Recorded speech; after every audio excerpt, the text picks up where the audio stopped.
All right.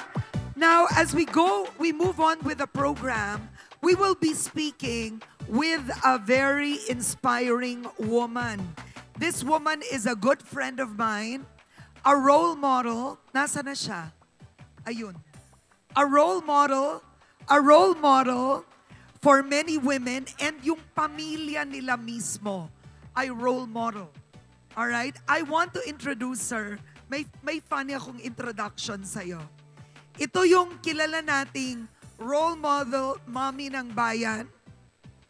Okay, she's an author, an actress. Sikat po siya, magaling umarte.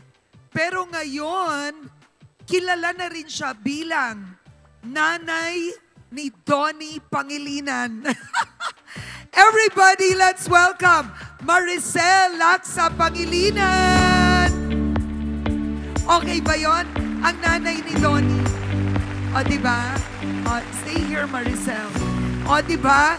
Parang hindi nanay ni Donnie, parang ate lang ni Donnie. Alright, how do you feel unang-una when people say that? Kasi nung una, hindi sikat si Donnie. Ngayon, wow, you're the mom of Donnie Pangilinan? Oh, I feel so proud. At saka kahit papano, kung hindi nyo makasama si Donnie, at least makasama nyo ako. Oo nga, busy si Donnie. Okay, well, let's start first with this. Narinig mo naman our awardees, OFWs who have turned entrepreneurs. Ang Pangilinan family, entrepreneurs kayo. Even when you were young, you were negosyante ka. Ano ang advice mo sa mga start-out entrepreneurs in the audience? Give practical advice. So gusto ba natin i-advise yung mga magulang o yung mga anak? Kahit sino, let's start. Magulang muna and anak. So yung mga magulang, lalo na po kung mga OFW kayo, ang maganda po sana is sa inyong pamamalakad sa tahanan ninyo, meron na kayong sistema. Kasi yung sistema na yun ang sinusunod ng mga anak ninyo. So early on, when my kids were growing up, they already knew about the percentages. Na halimbawa kung may pera ka, meron kang percentage na ilalagay mo for savings, ilalagay mo for, in our case, we're Christians, we have tithing, and then may operating expenses, yung OPEX mo, and then for investment.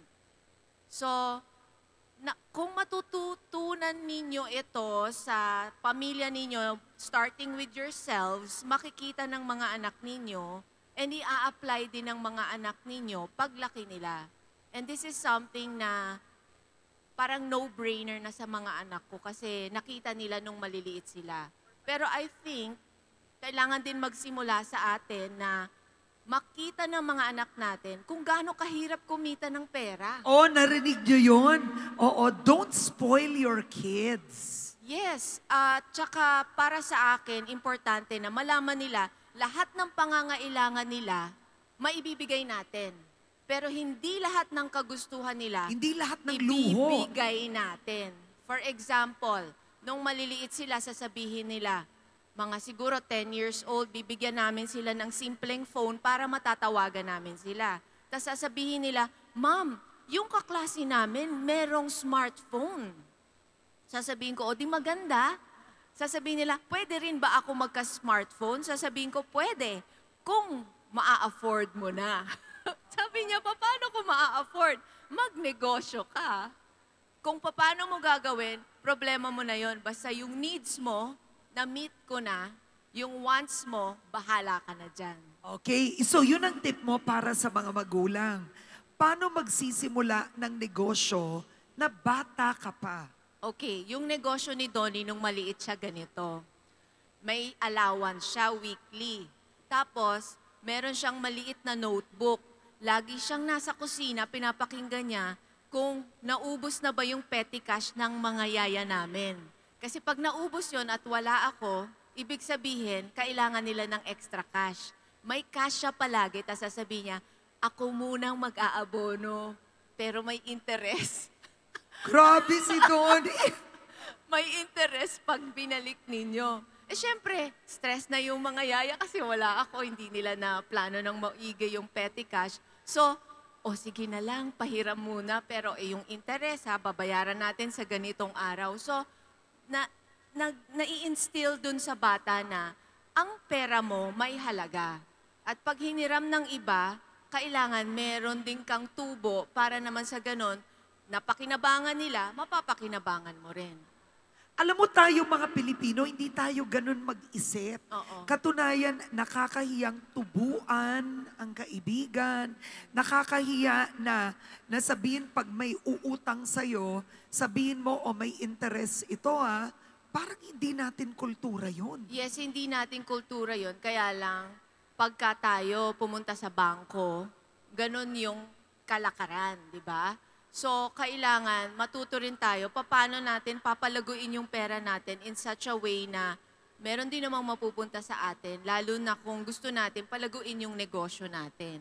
So, ini-instill ko sa kanila, ang pera, mahalaga yan. Tapos, ang pera, kung itatabi mo lang at hindi kikita, walang ibig sabihin yon. Paano mo papalaguin yung pera? Ano-ano ang iba't ibang negosyo na napasok ng pamilya ninyo Yeah. through the years? Okay, yung isa nga, yung pautang na may interest, pero bata pa siya nun. Tapos yung mga anak ko, nagbe-bake sila ng mga Galing, cookies, ng mga cakes, tapos binibenta nila dun sa mga kaklase nila. And then, I think, madaling kumita ng pera kung ang passion mo nandun sa ginagawa mo. Hindi ito nagiging negosyo na parang trabahong kailangan mong paghirapan kasi it comes naturally to you. So hinahanap ko lang, like, ano yung lakas mo? Uy, ang galing mo dyan, ang sarap ng niluto mo. Pwede ka bang magluto more? Tapos umu-order din ako pag may party ako o kaya merong get-together sa bahay.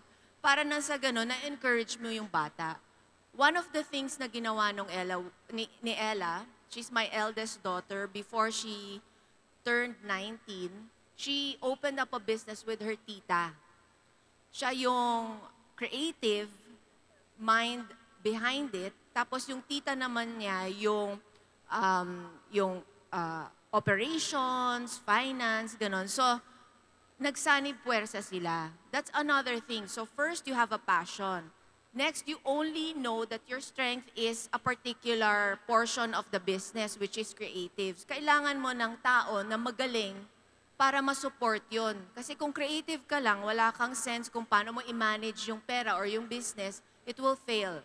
So nagsanib puwersa sila and then they launched an activewear line. Yes, oo. Yes. So while Ella was in Florence, she was studying for college, meron siyang business na umaandar habang nandun siya at patuloy na pinapatakbo yun ng tita niya. Siya naman patuloy nagde-design habang nag-aaral Yes. siya. And narinig niyo po, no, yung mga nanalong OFW. Kanina, let's say dati silang domestic helper, dating naglilinis ng sasakyan sa Saudi Arabia.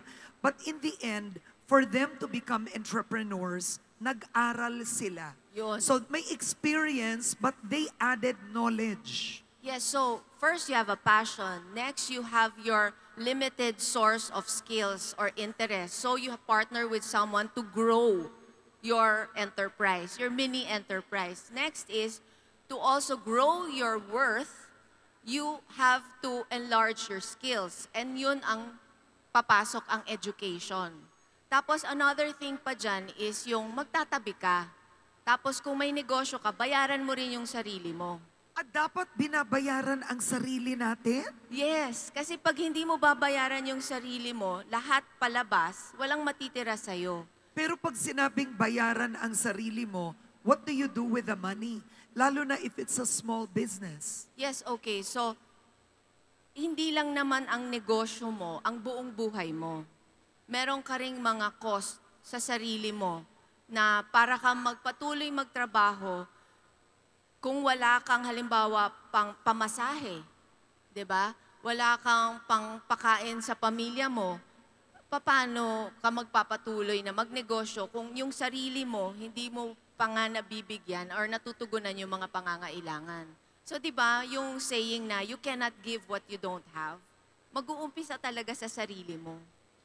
Ano yung position mo sa kumpanya mo? Kung ikaw ay, for example, marketing, sa marketing department ka, o kaya ikaw yung accountant, bigyan mo ng salary, kahit maliit lang, para nang sa ganon, kung kumita o hindi kumita yung negosyo mo, nararamdaman mo yung satisfaction ng ginagawa mo. di ba? Okay, valuable lessons number 1 sa mga magulang. Give your children what they need, but not necessarily what they want all the time. Kumbaga, ang pangangailangan ng mga bata, priority. Pero ang luho, hindi priority. Number 2, turuan nyo na at a young age ang mga bata on percentages. Magkano dapat itabi? Magkano pwede mo gastusin? Very practical advice. If you start a business, start with your passion. Ano hilig nyo? Pangalawa, palaguin nyo ang kaalaman nyo. Alam nyo, may Google na, may YouTube na, may TikTok na. Ang dami yung pwede matutunan everywhere. And the last is, sweldohan nyo sarili nyo. Bigyan nyo ng halaga ang effort nyo. So, Maricel, to close our fireside chat, I think overall, eto tayo, no? You are the ideal family. Na, baka mahirap yun pag inano, no? But, the best blessing anyone could have are children who love the Lord. Mabubuting mga anak. Ano ba ang sekreto to keep the family together? Lalo na pag OFW, ang hirap.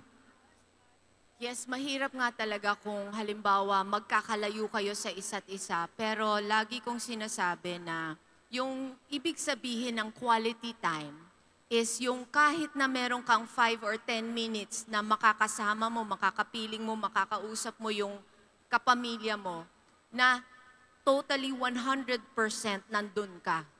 Hindi yung magkausap tayo, minsan na nga lang tayo magkita, nasa telepono pa ako, o kaya pinapanood ko yung teleserye ko pag kumakain tayo. At lahat halos ganun, ha? Yes. Ganon. Gusto nyo ba na magkaroon kayo ng deep connection sa mga tao na nasa buhay ninyo, na gusto ninyong lumago ang relationship ninyo? Bigyan nyo sila ng atensyon. Magtinginan kayo mata sa mata, puso sa puso, mag-usap kayo. Huwag yung minsan na nga lang tapos distracted pa tayo. We are a distracted generation right now. So, bigyan natin ng panahon, ng pag-iisip, at saka mostly yung puso natin. But if I have something to share about negosyo, yun na lagi kong sinasabi, maliliit pa lang yung mga anak ko, I will do everything, kami ng daddy ninyo, to do whatever it takes to help you find your success. Pero, sana, in your finding your success, huwag ninyong kakalimutan yung mga tao sa paligid ninyo. Na habang lumalago ang success ninyo, yung mga tao sa paligid nyo, bumubuti rin ang buhay. And I always have this question for them. Ganda. Oo. What problem will you help solve? Hindi yung, paano ko kikita ng pera para yumaman ako? No. That doesn't mean anything. If there is one thing I want my kids to remember is this. Help the people around you to be successful as you rise up the ladder of success. Because that is how I was brought up, by a single mother. And then, give back. Give back. Because as you give, more people will find their own successes. And then, together, you can help solve many problems. Not one person can solve many problems of our society, but in helping to solve the problem, you will find little pockets of hope. And those moments become milestones, and then we can change a generation. Thank you very much. Please give her a hand. Maricel Laksa Pangilinan, thank you. Thank you so much. Thank you.